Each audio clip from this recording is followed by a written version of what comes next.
General Aluwalia, Mr. Pradeep Chaturvedi, Shri O.P. Rawat, the Deputy High Commissioner of Australia, Mr. Bernard Phillips, ladies and gentlemen, I do not want to start off on a Friday morning with a gripe because a lot of people who work hard throughout the week actually wait for the Friday evening and say, thank God it's Friday. But since the Institute of Directors has given me an opportunity to interact with you, and I was asking General Aluwalia, leading on from their tagline, which says that we build the boards of tomorrow. So I asked him, I said, do you only build public sector boards or private sector boards? So he said that primarily private sector boards. And this had been playing on my mind for a while because this conference is being held against the backdrop of possibly a monumental human tragedy that we witnessed unfolding in Uttarakhand. From the 16th of July, from the 16th of June till about the 1st of July, it fell to my remit to brief people about the rescue efforts which the government had undertaken. And without going into any hyperbola or profound exaggeration, but I think the collective elements of national power, as they were brought to bear on the rescue and relief effort in Uttarakhand, performed commendably against insurmountable odds. The Air Force lost men, lost equipment, but still persevered. The National Disaster Relief Management Force, the Indian Army, the Indo-Tibetan Border Police, the SFF, and every other element of national power was brought to bear and tried to contribute to the best of their ability to mitigate the disaster to the best of their capacities. But as I would go out to brief every day, the one thing that would strike me, and unfortunately I'm not possessed with the kind of diplomatic skills which Mr. Rawat articulated during his address, was the lack of a significant corporate response. India is a $2 trillion economy today. 3/4 of India's GDP is in the private sector. And in my mind, every day when I would go out to brief, I would juxtapose the absence of that response with what the Chilean defense minister, while talking about disaster management at the Shangri-La Dialogue in Singapore in 2012, had to say, that when an earthquake struck Chile, some of the first responders were actually from the corporate sector in Chile. That is not to say that the Indian corporate sector did not come forth. Some people did send helicopters. I think the telecommunications companies, did do their best to try and restore communications as quickly as possible. But I used to think, why is it that, so many people are stuck in Dehradun? We have so many private airlines. Why haven't any of them even volunteered to run a single free flight to get people out of Dehradun.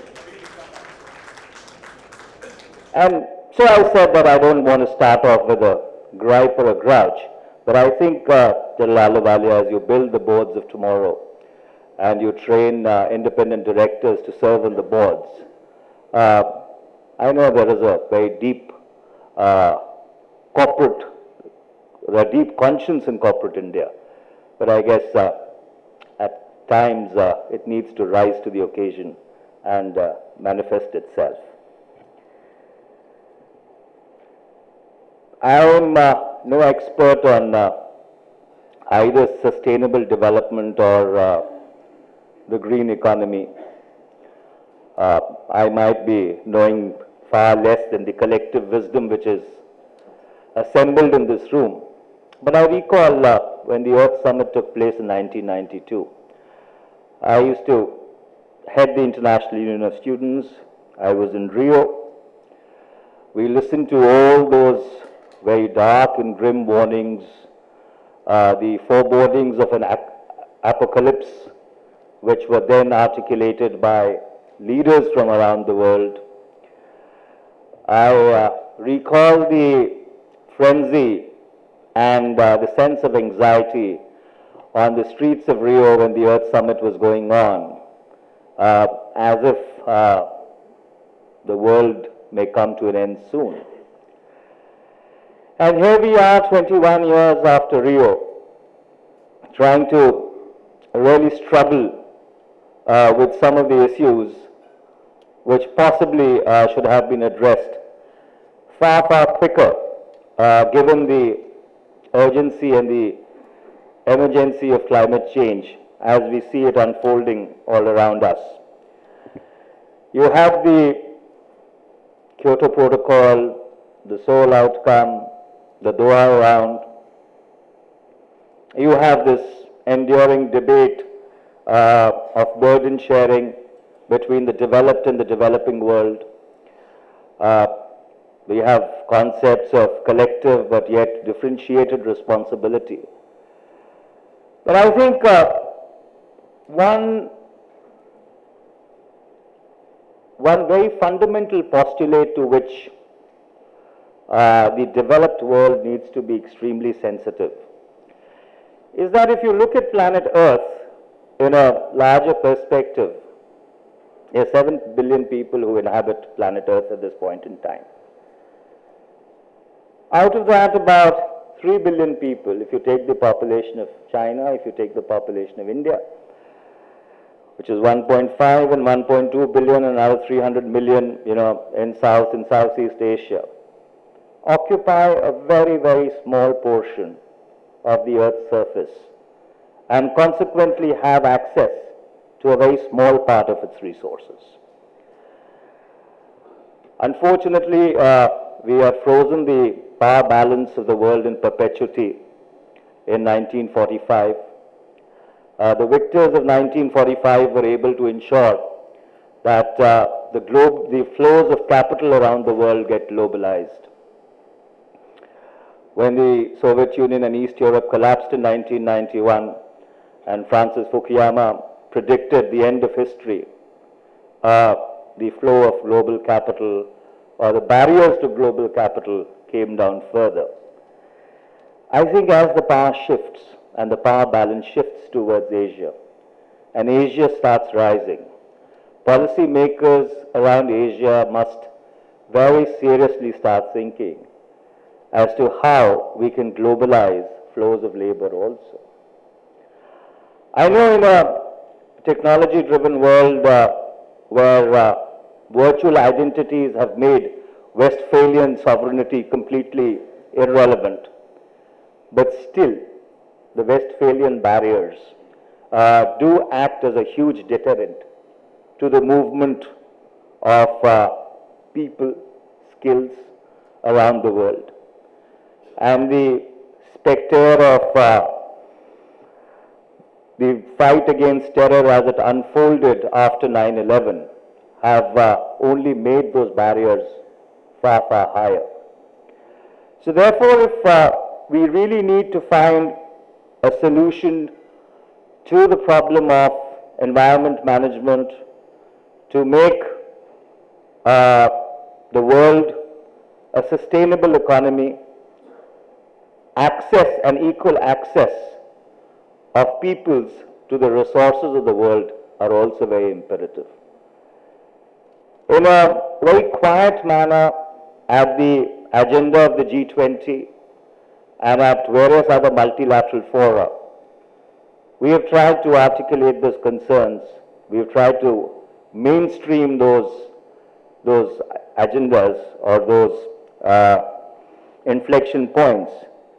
But I guess this is also something which policy makers, which independent think tanks, and those who provide the intellectual capital and the intellectual input to policy making need to seriously reflect upon.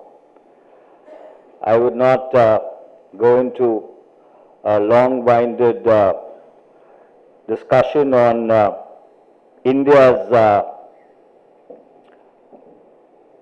tryst with green development, because I think both the Planning Commission and the 13th Finance Commission as well as the Ministry of Environment have been persevering to see as to how this differentiated burden can be borne by the Indian economy and by India as a country to the best of its ability.